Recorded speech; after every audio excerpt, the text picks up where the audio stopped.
ஒரு சின்ன ஒரு கடை இருந்துச்சு, ஒரு ஒரு ஒரு 5 அடி அகலம்.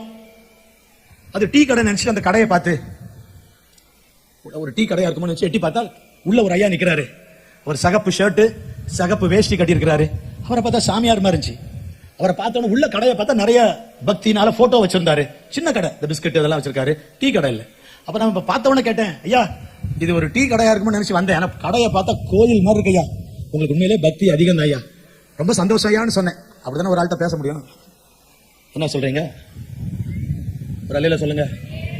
யாருக்கிட்ட எப்படி பேசணும்னு தெரியணும். அவரு பார்த்தவன் நான் இப்படி சொன்னேன், உங்களை பார்த்தா பக்தியா ஒரு பெரிய சாமியார் மாதிரி இருக்கீங்க, உண்மையிலேயே உங்களுக்கு பக்தி அதிகம் தாயான்னு. அவர் சொன்னாரு, அட போங்க சார், என்னங்க நான் உங்க கடையை பார்த்தா கோயில் மாதிரி இருக்கு, பக்தியா வச்சிருக்கல, பொருளை விட நீங்க வச்சிய பக்தியை காண்பிக்கிறதுக்கு வச்சிருக்கிற போட்டோஸ் அதிகமா இருக்கு, உண்மையில உங்களை பாராட்டணும், நான் பாராட்டிக்கிட்டு இருக்கேன், நீங்க வெறுப்புல பேசுறீங்களே. அட போங்க சார், நான் தூங்கிய 7 வருஷம் ஆச்சுண்ணா. என்ன ஆச்சுன்னு கேட்டேன். ஒரு பேங்க்ல வேலை செய்தேன் சார், பேங்க்ல நான் செய்யாத குற்றத்தை செய்தேன்னு சொல்லி நம்மளை பழிய போட்டு என்னை வந்து சஸ்பெண்ட் பண்ணிட்டாங்க. இப்ப வேலை இல்லாம இருக்கிறேன், நான் எந்த குற்றமும் செய்யல, மனைவி பிள்ளைகளை காப்பாற்ற வழி தெரியாம இந்த சின்ன ஒரு கடையை வச்சிருக்கேன், வேதனையா இருக்கு சார், வரவங்க போறவங்க என்ன கேவலமா பாக்குறாங்க அப்படின்னு சொன்னேன்.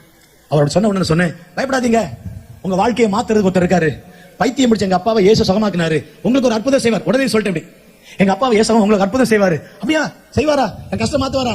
ஆமா மாத்திடுவாரு. நான் என்ன சார் செய்யணும்? நீங்க ஒண்ணும் செய்ய வேணாம் சார், நீங்க ஒண்ணும் செய்ய வேணாம், நீங்க இயேசுவை மட்டும் நம்புனீங்கன்னா இதெல்லாம் வேணாம் சார், இயேசுவை மட்டும் நம்புனீங்கன்னா இதெல்லாம் வேணாம், நீங்க இயேசுவை மட்டும் நம்பி பாருங்க, அற்புதம் செய்வார். அப்படியா, செஞ்சிடறேன் சார். நான் என்ன சார் செய்யணும்? நீங்க ஒண்ணும் செய்ய வேண்டாம். என்ன செய்யணும் என்ன செய்யணுங்கிறது மத்தமா இருக்கும், நீ ஒண்ணுமே செய்ய வேணாம், நானே உனக்காக செய்யறேங்கிறது கிறிஸ்தவமா இருக்கும்.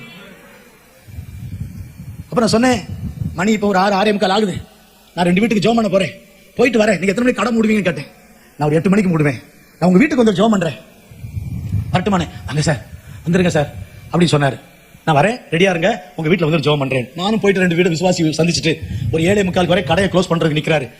கடையை பாக்குறேன், அவரு நம்ம பெண்டிகாஸ்ட் பாஸ்டர் மாதிரி, ஐயா தப்பா நினைச்சுக்காதீங்க, ஐயா மாதிரி வெள்ளை சட்டை போட்டு வெள்ளை வேஷ்டி மாத்திட்டாரு. யாரு? கடையில இருந்து வரு. ஒரு போட்டோ இல்ல. என்ன ஆச்சுன்னு கேட்டேன். நீங்க தான் சொன்னீங்கல்ல ஏசு நம்ம இதெல்லாம் வேணான்ட்டு, எடுத்து போட்டேன் சார். ஏ அப்பா, என்ன உடனடி மனம் திரும்புதல். இதை மாதிரி நம்ம விசுவாசிகளுக்கு வந்தா எவ்வளவு நல்லா இருக்கும். வருஷ கணக்கில் பிரசங்கம் பண்ணி சொல் பேச்சு கேட்காத விசுவாசிகளுக்கு உலகத்துல ஒரு நிமிஷத்துல இவ்வளவு பெரிய மாற்றமா?